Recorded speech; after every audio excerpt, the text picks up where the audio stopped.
नमस्कार। साहित्य के इस कथा पटल पर आपका हार्दिक स्वागत है।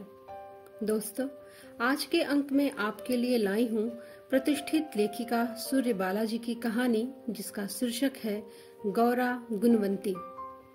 सूर्य बालाजी के उपन्यासों और कहानियों में परिवार, समाज, मानवीय संबंध, इच्छाएं, सपने, एक दूसरे के दर्द को समझने की चाहत लिए घर की चार दीवारी में छटपटाहट और कैद से मुक्ति का स्वप्न लिए बेहद साधारण जीवन यापन कर रही स्त्री के जीवन की अनेक विडंबनाओं को बखूबी दर्शाया गया है।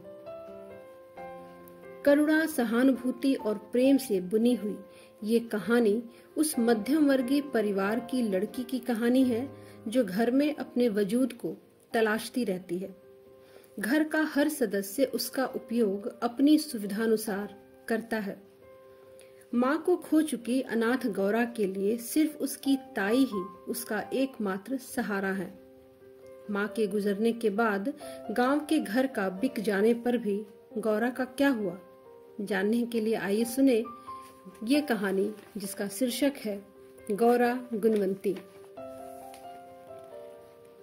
अचानक लगता है अथाह वात्सल्य से भरे दो होंठ मेरी हथेलियों से चिपक गए हैं। हथेलियों पर पड़ी आड़ी तिरछी वयस्क रेखाएं धुंधली पड़ती जा रही हैं। सगाई की चौतरफे हीरे वाली दमकती मेहंदी रची नन्ही नन्ही हथेली गुलाबी सी हो गई है और उन पर वही होठ, उन होठों के ममत्व से रची ये मेहंदी की बेले। वे छज्जे आंगन कहीं भी खेलती रहती। आवाज आती, कौन बेटा, कौन मुझे सुरती खिलाएगा। सब खेल में मस्त रहते। मैं धीरे धीरे पहुंचती। ताई मेरी नन्ही हथेली पर सुरती की शीशी उलटकर सीधी करती, फिर अपने दोनों हाथों से हथेली मुंह तक ले जाकर सुरती फांक लेती। धीमे से मेरा हथेली चूमकर हाथ ऊपर उठाकर इशारा करती, इतना बड़ा सा हो जाए मेरा बेटा। लाड़ में ताई के मुंह से अक्सर ही बेटा सुनती और अपनी गीली सी हथेली को फ्रॉक में पोंछती, शर्माकर खेलने भाग जाती। ताया की तिरही बीत चुकी थी। मेहमान एक एक करके जा चुके थे। ताई के हाथों में पहलदार कांच की रंग बिरंगी चूड़ियों की जगह उनके टूटने के खरोंच भरे निशान थे। बदन पर एक कोरी सादी धोती, माथे पर दपदपाती लाल इगूर की बिंदी के बिना उनका सूना चौड़ा माथा देखकर मन सिहर जाता था। रीति सूजी आंखों से सूनी दीवारें निहारती ताई बैठी थी। मैं 6 साल की अबोध बच्ची कैसे ताई का दुख घटाऊं, कुछ समझ में न आया तो आले से सुरती की शीशी उठाई, सहमे कदमों से आकर उनके हाथों में दे दी। उन्होंने सूजी लाल आंखों से मुझे देखा और फिर एक विषाद भरी मुस्कान बलात् अपने होठों पर खींच नाम मात्र की सुरती मेरी हथेली पर रखी। हथेली मुंह तक ले गई और उसी तरह चूम लिया। जा खेल कहकर उन्होंने देखा तो मेरी नन्ही आंखों में आंसू थे। हौले से पास खींचकर पूछा, क्या बात है? मैं अब चली जाऊंगी। कहाँ? गांव, अम्मा के पास। क्यों जाएगी क्यों? मैं आई तो ताया जी मर जो गए। उन्होंने खींचकर मुझे लिपटा लेना चाहा पर रुक गई। फिर मेरे दोनों कंधे प्यार से छूकर बोली, तू क्यों जाना चाहती है? जाना चाहती है? नहीं तो, लेकिन बीठी सुमन कह रही थी। क्या कह रही थी? कि मम्मी कह रही थी कि तुम तो अब अपने गांव चली जाओगी ना। ताई उसी संयत भाव से मेरे माथे पर हाथ फेरते हुए बोली, ना, तू जब तक चाहे मेरे पास रह। जब तेरा जी घबराए तो बताइयो, तेरी अम्मा के पास पहुंचा दूंगी। दूसरे बरस से डरती सहमती स्कूल भी जाने लगी थी। भाभी के बच्चे रोते, जिद करते, बहलाए जाते। उन्हें पैसे मिलते, पर मैंने स्वभाव से भीरू होने पर भी मन पक्का कर लिया था। एक दिन ताई ने धीमे से समझाया था, पढ़ लिख कर गुणवंती बनते हैं, समझी ना गौरा बिटिया। किसने कहा? मास्टरनी मारती है। अरे, जो तू अच्छे नंबर लाएगी न तो इनाम मिलेगा, समझी? मैं चुपचाप सहमी सहमी सिर हिलाती रही। सुमन नाम लिखाने के बाद स्कूल जाते समय रोज चीखती चिल्लाती थी। शायद इसीलिए ताई ने मेरे मन की दहशत भांप ली थी। जो तू कहे तो तुझे अम्मा के पास पहुंचा दूं, पर गांव में क्या करेगी? पढ़ लिख नहीं पाएगी, गंवार रह जाएगी। मैं अपनी घनी पलकें ढांप कर स्वीकृति जताती। घर में तटस्थ स्थिति थी मेरी। बचपन से ही दोनों जोड़े कपड़े संभाल कर रखती। बीथी सुमन लड़ती रहती, तब तक मैं रसोई के कोने में पीतल का पुराना टिफिन लिए खड़ी हो जाती। हेलो, गौरा बिटिया भी आ गई। तुम सब लड़त रहो, महाराज टिफिन में पराठ अचारा रख प्यार से मुझे थमा देता। रास्ते में थोड़ी जबान खुलती। बीथी सुमन उम्र में 2 साल छोटी होने पर भी अकल में खूब बढ़ चढ़ कर थी।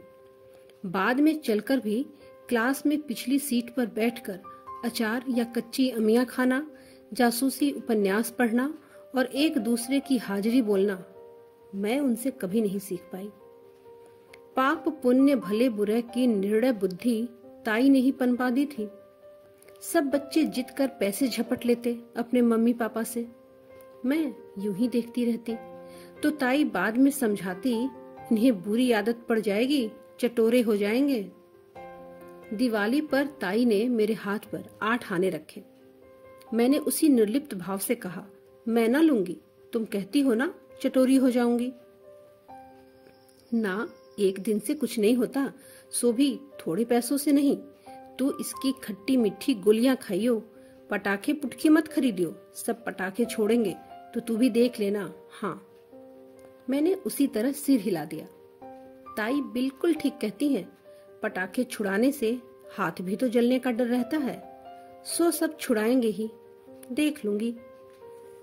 दिवाली के 2 दिन पहले भाभी को जैसे कुछ ख्याल आया।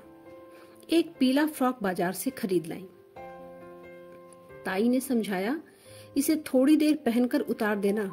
अच्छा, छुट्टी में अम्मा के पास जाइयो यही पहनकर। मैंने वह फ्रॉक तह कर संभाल कर रख दी थी। गांव जाकर अम्मा को शहर की सारी नई नई बातों के अतिरिक्त 30 तक गिनती, पूरा क ख ग और चंदा मामा वाली कविता सुनाऊंगी। मेरी कल्पना में अम्मा भरी आंखों मेरे सिर पर हाथ फेर रही थी और सोते समय ढेर सारा तिल का तेल माथे पर दाबती रही थी। आते समय अम्मा से मांग करके लड्डू लैया ओले लाऊंगी, ताई बीथी सुमन के लिए। अगर अम्मा ने अपने पास रुकने को कहा तो अम्मा के दुबले गोरे हाथों की प्यार भरी थपकी याद आई। नहीं, अम्मा से कह दूंगी, पढ़ लिख कर गुणवंती बनूंगी। बड़ी होने पर जब गांव जाऊंगी तो अम्मा के लिए एक साड़ी ले जाऊंगी। पर गांव जाने की नौबत ही नहीं आई। दिवाली के चौथे दिन ही स्कूल से लौटी तो गांव से नाई आया था। घर में गुमसुमी थी। ताई जैसे बुखार में बुत सी मोटी चादर मुंह पर डाले पड़ी थी। मुझसे कोई न बोला, सब जैसे मुंह चुरा रहे थे। नाई शाम को चला गया। हर कोई अजीब भेद भरी करुणा दृष्टि से मुझे देख रहा था। अनमनी सी बीथी और सुमन के साथ खेलने गई तो सुमन ने चौकन्नी नजरों से इधर उधर देखकर धीमे से बताया, तेरी अम्मा मर गई, मम्मी ने बताने को मना किया है। पता नहीं मुझे कैसा लगा था। एकदम डर कर जैसे रो पड़ूंगी। मेरे बाल मन में भी निराश्रित हो जाने का भयावह एहसास सहम गया। खुलकर रो पड़ने में भी डर, जैसे दूर से मुर्दे वालों का राम नाम सत्य सुनकर मन बेतहाशा धड़कने लगता था, उससे कहीं बड़ी दहशत। हाफती हुई आकर लेटी हुई ताई की चादर पकड़ ली थी। मन में डर भी रही थी, कहीं ताई सोती हो, बुखार में हो तो जग जाएंगी। जाने कब तक खड़ी देखती रही। बस एक क्रम, हर 2 मिनट बाद ताई आंखों पर रखी दाहिनी कोहनी हटाती और आंखें ही नहीं पूरा मुंह इस तरह पोंछती जैसे आंखें नहीं सचमुच पूरा चेहरा पोंछ रही हूं। उसी तरह अच्छी तरह मुंह पोंछकर अपने को तैयार किया और धीमे से खटोली पर इस तरह बैठ गईं जिससे मैं उनका चेहरा न देख सकूं। उनकी गोद में बैठी मैं अपने बालों पर जब तब उनके संभालने के बावजूद टपकते गरम गरम आंसुओं का गीलापन महसूस करती रही। कुछ देर बाद इधर उधर की बातें करने लगी।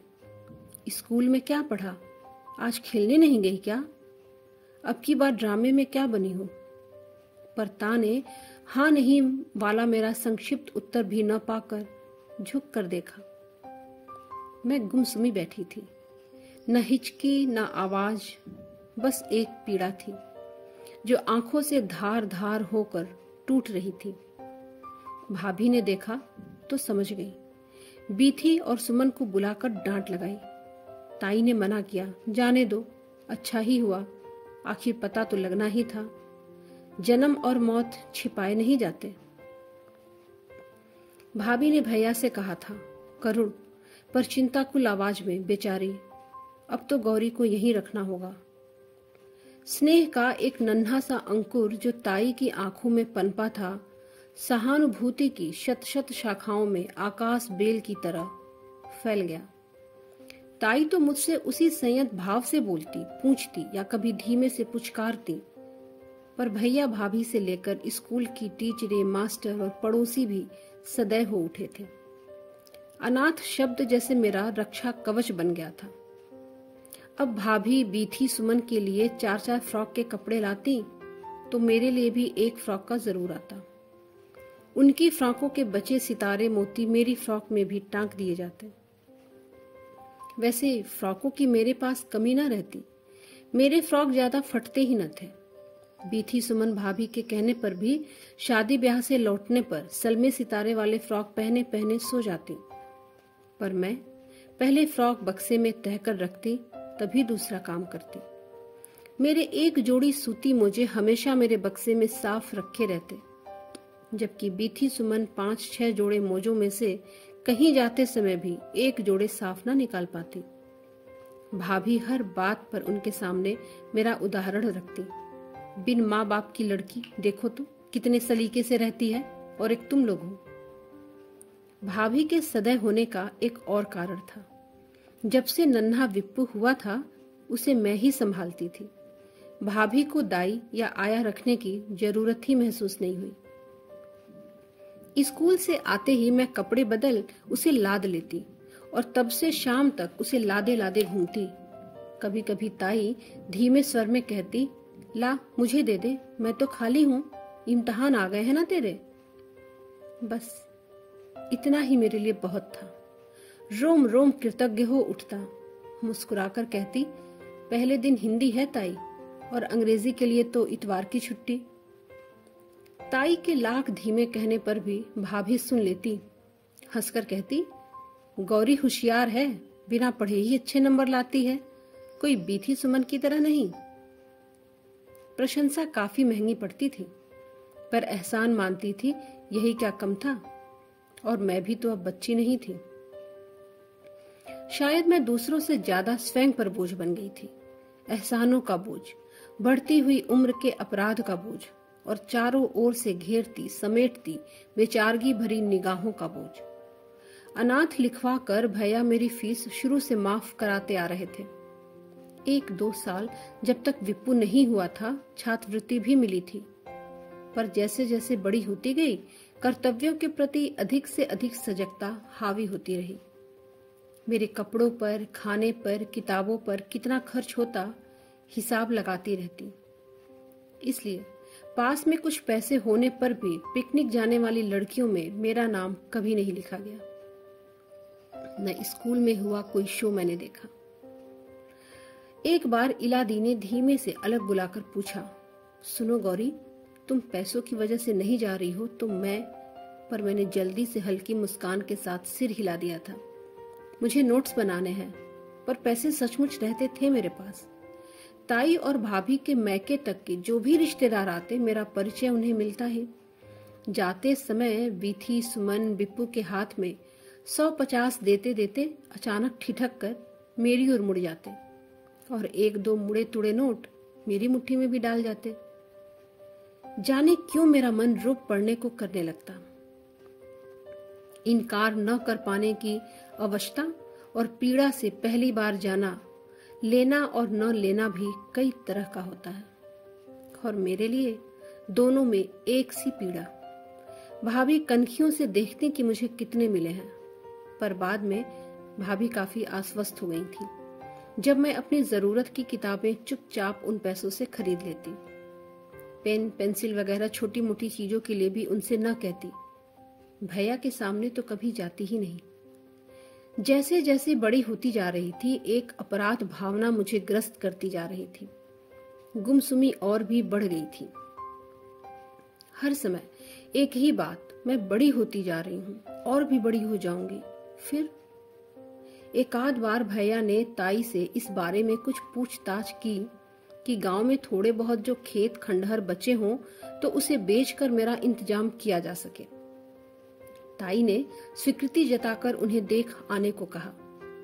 भैया के जाते समय मन कर रहा था मैं भी चली जाऊं। 12 साल पहले छोड़ा हुआ अपना घर, अम्मा का चूल्हा चौका, संदूक, आते पर रखी हनुमान जी की तस्वीर और आरती की मटमैली पोथी, भरभरा कर गिरती मिट्टी और सीलन भरी कोठरियों वाला अपना वो घर, जिसकी एक कोठरी में बापू को घातक रोग से खांस खांस कर दम तोड़ते देखा था, और वह कोठरी जिसमें सहम दुबक कर अम्मा के साथ सोती थी।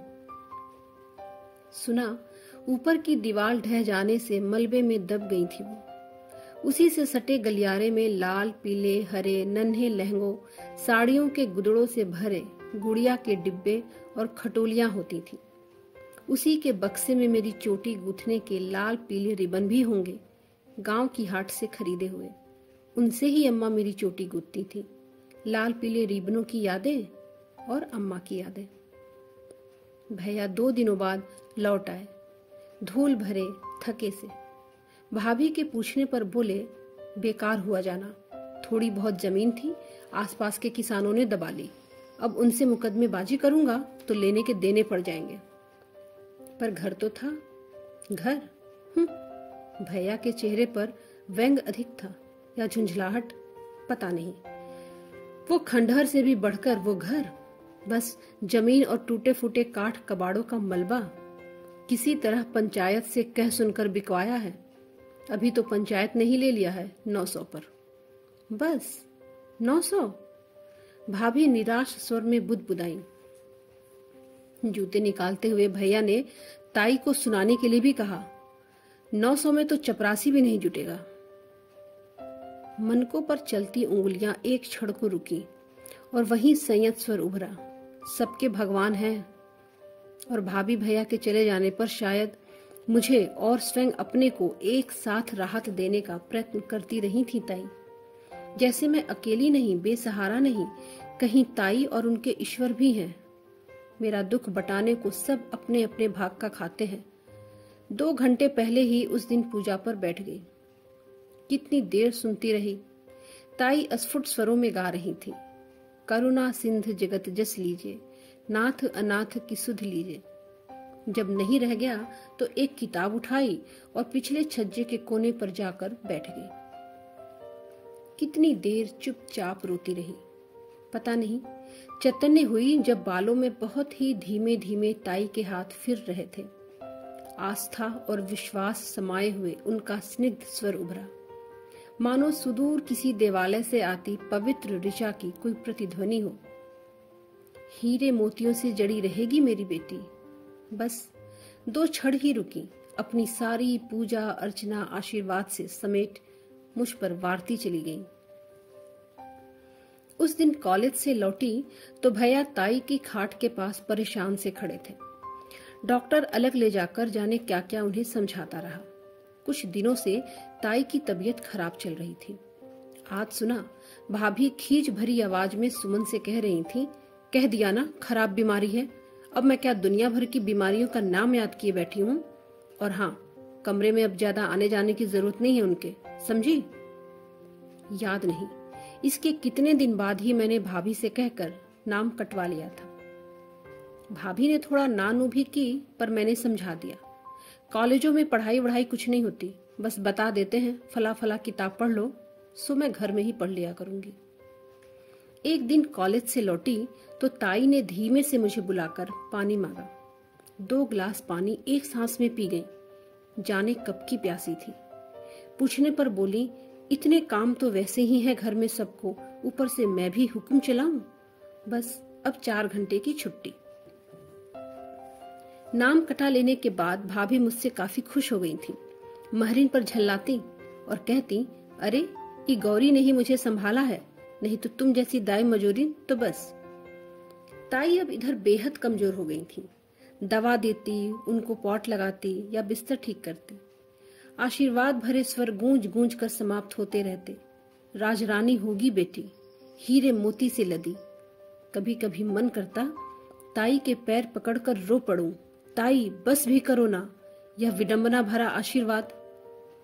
पर उनसे कभी कहाँ कुछ बोली थी जो आजकल बोलती। उस दिन तबीयत कुछ ज्यादा ही खराब थी। ताई की बैठक में सुमन को देखने वाले लोग बैठे थे। मैं किवाड़ की दरार से एक बार झांक कर तटस्थ भाव से नाश्ता तैयार करने लगी थी। गैस पर चाय का पानी चढ़ाकर ताई के लिए दूध ले जा रही थी कि आंगन की ओर आती 2 संभ्रांत महिलाओं को देखकर ठिठक गई। बड़ी मुश्किल से संकोच भरी नमस्ते कर रास्ते से हट गई। कितने दिनों से मेरी यही आदत बन गई थी। किसी के भी सामने पड़ जाती तो लगता कोई अपराध कर डाला। मन आहत होता सो अलग। उन्हें भी शायद आश्चर्य हुआ, यह आपकी बड़ी लड़की है। भाभी ने बड़ी कुशलता से प्रश्न संभाल लिया। मैंने बचपन से पाला है तो मेरी ही हुई। मैं चली आई। भाभी उन लोगों से बातें करती रही। बाद में देखा तो वे लोग ताई को देखने भी चली आई। मैं सिमटी खड़ी रही कोने में। शिष्टाचार के नाम पर बैठने को भी न कह सकी। हमेशा ही ऐसा होता था। भाभी जब किसी से मेरी अनाथ गाथा दोहराती, सहानुभूति और दया से भरी दृष्टियां मुझ पर उठकर मुझे और भी अनाथ कर जाती। और अब तो धीमे धीमे इस दया और सहानुभूति को झेलने वाला जीवट मन भी चुकता जा रहा था। लेकिन जाते जाते उन्होंने आशीर्वाद देकर मेरी ओर एक स्नेह भरी दृष्टि डाली थी। मुझे थोड़ी राहत मिली थी। दूसरे दिन घर में जैसे तूफान आ गया था। भैया रगड़ रगड़ कर जूतों पर पॉलिश कर कोट झड़वा कर राय साहब के यहाँ पहुंचे और जब 2 घंटे बाद लौटकर उन्होंने बताया कि राय साहब अपने दूसरे बेटे सुमित की शादी गौरी से करना चाहते हैं, तो भाभी का मुंह खुला का खुला रह गया। काफी देर बाद उन्होंने लंबी सांस खींचकर कहा, तकदीर तो कोई किसी की नहीं जानता। भैया ने कहा, और क्या, मेरी तो बीथी और सुमन के लिए ही उनके पास जाने की हिम्मत नहीं थी। कहाँ वे लोग और कहाँ मैं।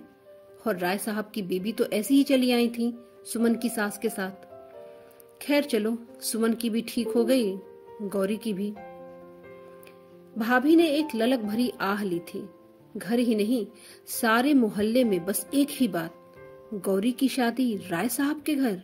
वाह री तकदीर। सुमन ने पास आकर कुछ अजीब से स्वर में जबरदस्ती खुशी लपेट कर कहा, बधाई हो गौरी। दवा पिलाने के लिए गर्म पानी लेकर पहुंची तो ताई तकिए से उठ आकाश की ओर हाथ जोड़े बैठी थी। खिड़की से झांकते आकाश के उस छोटे से टुकड़े के माध्यम से उन्होंने शायद ईश्वर तक अपना संदेश भेजा था। उस क्षण भी उनकी आंखों में न हर्षातिरेक के आंसू थे, न ओठों पर मुस्कान, बस एक सौम्य कृतज्ञ भाव था। मैं खड़ी खड़ी देखती रही ताई को, उनकी जगह जगह संभाल कर सिली पुरानी सफेद साड़ी को। अरसे से भैया ने जब भी पूछा हमेशा एक ही उत्तर था, धोतियों की जरूरत नहीं उन्हें। कभी कभी धीमे से मुझे बुलाकर कहती, मेरे पास कुछ धोतियां रखी हैं, तुझे चाहिए तो ले ले, क्रोशिये की बेले लगाकर पहन लेना, नहीं तो रंग लेना। पान तो ताई ने कितने दिनों से छोड़ रखा था, पर इधर देखती आ रही थी, उनकी सुरती भी खत्म होने का नाम न लेती। भैया कभी कदा पूछते तो जवाब मिलता है, अभी तो होगी ही, पर मैं साफ देखती शीशी पर केवल कत्थई निशान भर है जो अंदर के खालीपन को छुपाने में ताई की मदद कर रहे हैं। बीमारी में रात रात भर खांसती और सुबह भैया के हाल पूछने पर कहती, आज रात भर खांसी नहीं आई। खांसी की दवा लेने की जरूरत नहीं। दवा की खुराकें कम करना उनके बस का नहीं था, क्योंकि मैं ठीक समय पर पूरी खुराक चुपचाप उनके मुंह में डाल देती। कुछ किफायत वह दवा में ना कर पाती। मैं सब देखती थी, समझती थी। मेरे बोझ के पत्थर को ताई तिल तिल कर काट रही थी, और ताई के साथ उनके ठाकुर जी भी तो खट रहे थे। सुबह पूजा में प्रसाद के पेड़े आने बंद हो गए। बस चुटकी भर शक्कर पर ठाकुर जी भी गुजारा कर रहे थे। मेरी लगन पड़ चुकी थी। दवा पिलाती या उनको पॉट लगाती तो ताई मना करती, अब तेरी लगन पड़ गई है, यह सब नहीं करते। कभी नहीं बोली तो अब कैसे बोलती, पर चुपचाप उसी तरह करती रही। रस्मों के लिए बुलाई जाती तो जाती, और दौड़कर फिर उसी कोठरी में कि यहाँ सुना है कोई आता जाता नहीं। आंगन से आती सुहाग भरे गीतों की आवाजें मेरी गुमसुमी को दुलार जाती। गौरा लेके उड़बो, अरे गौरा लेके पैबो, गौरा लेके चढ़बो आकाश रे, ऐसने तपस्या के नाही गौरा बियाह, बरु गौरा रहिए कुवार। वह आखिरी कुवार रात थी। कोबर से उठाकर अभी अभी नाइन कोठरी में बिठा गई थी। हल्दी रंगी पीली साड़ी, कलाई में सुपारी की गांठ और दूब के कंगन बांधे, हाथ पैरों में हल्दी के उपटन लगाए लौटी तो भागी भागी सी ताई का दूध गर्म करने लगी। दूध लेकर पहुंची तो ताई की दाहिनी कोहनी उनकी आंखों पर थी। कोठरी की तरह ही निशब्द शांत ताई। शीशियों की खत्म होती खुराकें, सिलवटों पड़ा बिस्तर, धुंध सी हल्की बत्ती जल रही थी, और झरोखों से छन छन कर आती फागुनी हवा और चांदनी के रेशे बिखर रहे थे। जाने कब तक खड़ी खड़ी ताई दूध लाई हूं कहने की कोशिश करती रही। जाने कितना कुछ गले में अटक सा गया, जाने कितना कुछ अंतस में उफनने लगा, जो ताई कहते ही उमड़ कर बह चलेगा। उन्हें मेरी आहट मिली। संभल कर धीमे से कोहनी आंखों से हटाई और दूध का प्याला ले लिया। कुंवारी और उनकी अपनी गौरी के हाथ का आखिरी दूध अपने को बहटिया रही थी, पर हर गूंठ उनके कंठ में अटका जा रहा था। अचानक जैसे अंतस का सब कुछ उमड़कर बह चला।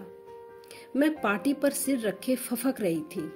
सारी देह सिसकियों के झकोरे में हिल रही थी। ताई के हाथ उसी संयत भाव से मेरे बालों में फिर रहे थे, और उनके अनचाहे वही पहचाने आंसू मेरी सुहाग की चोटी में गिर गिर कर गुथे जा रहे थे। आंगन में औरतें मंडप जगा रही थीं और सुहागिनें आशीष गा रही थीं।